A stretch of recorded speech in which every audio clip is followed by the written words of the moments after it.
What if I told you the single greatest feature in this brand new smartphone is also the source of its biggest curse? This is the OnePlus 15, and it has, without a doubt, the best battery life I have ever tested on any phone. But to achieve that, OnePlus had to kill some of its most beloved features, and maybe even its soul. Okay, let's not bury the lead. The battery in the OnePlus 15 is genuinely absurd. We're talking about a massive 7,300 milliamp hour battery. To put that in perspective, think of the battery in most flagship phones as a regular gas tank. This is a super tanker. It's nearly 50% larger than the battery in a Galaxy S25 Ultra or an iPhone 17 Pro Max. In the real world, this means you will charge this phone less often, period. This isn't a maybe I can stretch it to a day and a half phone. This is a legitimate 2-day smartphone for practically everyone. In one test, it lasted a staggering 26 hours playing a continuous YouTube video. I had a hard time getting this thing below 50% in a normal day of use. It is the end of battery anxiety as we know it. And when you finally do need to charge it, OnePlus still gives you the 120-watt SuperVOOC charger in the box, a rarity these days, which can take you from 0 to full in about 39 minutes. But this incredible power introduces our first big question, and we'll get to the controversial answer in a moment. First, let's talk about the engine this battery is powering. Under the hood, the OnePlus 15 is one of the first phones in the world with the new Snapdragon 8 Elite Gen 5 processor. Paired with up to 16 gigabytes of ridiculously fast RAM, the experience is flawless. Apps open instantly, multitasking is effortless, and for you gamers, this is a dream. It has a gorgeous 6.78-inch, 165Hz display that makes games look incredibly smooth. It even supports always-on 120 FPS gameplay in some titles, a first for Android. But all that power generates a lot of heat. While the phone's cooling system does a great job of keeping the processor from throttling during gaming, some reviewers noted the chassis can get very hot to the touch during long, intense stress tests. One even had benchmark apps crash. It's a performance beast, but a beast that can run hot. Okay, now for the part that might break some hearts. For years, OnePlus phones had a unique, recognizable design. This year, not so much.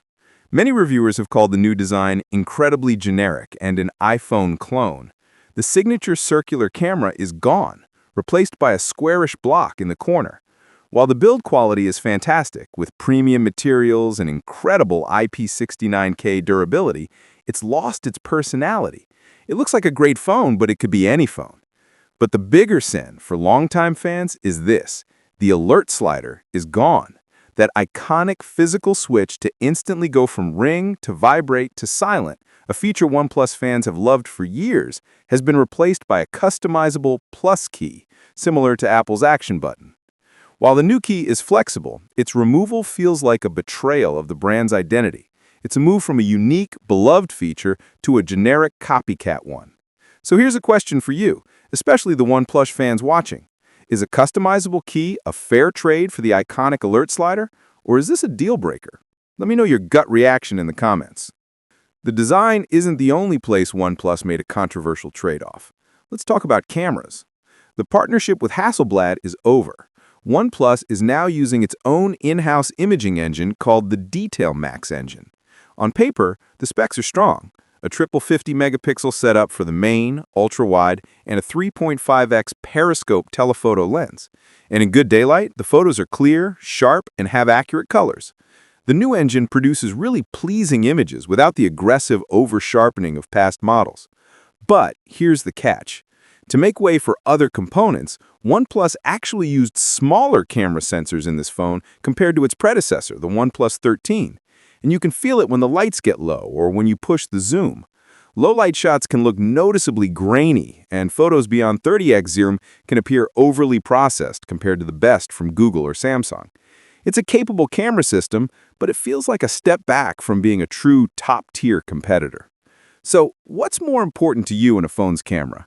Impressive hardware specs on paper, or software that just nails the shot every time, even if the hardware isn't the absolute biggest? Drop your camera philosophy below. So we come back to the beginning. The OnePlus 15 is a phone of massive trade-offs. It gives you truly game-changing, industry-leading battery life and blazing fast performance that rivals phones costing hundreds more. The display is fantastic, charging is elite, and they still give you the 120-watt charger in the box. But in exchange, you have to accept a design that feels anonymous. You have to live with a software skin that's been called a shameless iOS copycat, and you have to accept a camera that, while good, isn't quite best in class and might even be a slight downgrade in hardware. And finally, OnePlus is only promising 4 years of major OS updates, which lags behind the 7 years from Google and Samsung. So, here's the final verdict. You should buy this phone if battery life is your absolute #1 priority. If you're a heavy gamer who wants that raw power and 165Hz screen, and if you value getting flagship-level specs for less money than the biggest brands. You should probably skip this phone if photography is the most important thing you do with your phone. The Pixel and Galaxy S series are still more consistent. If you love the unique identity and features of older OnePlus phones, this new direction might disappoint you.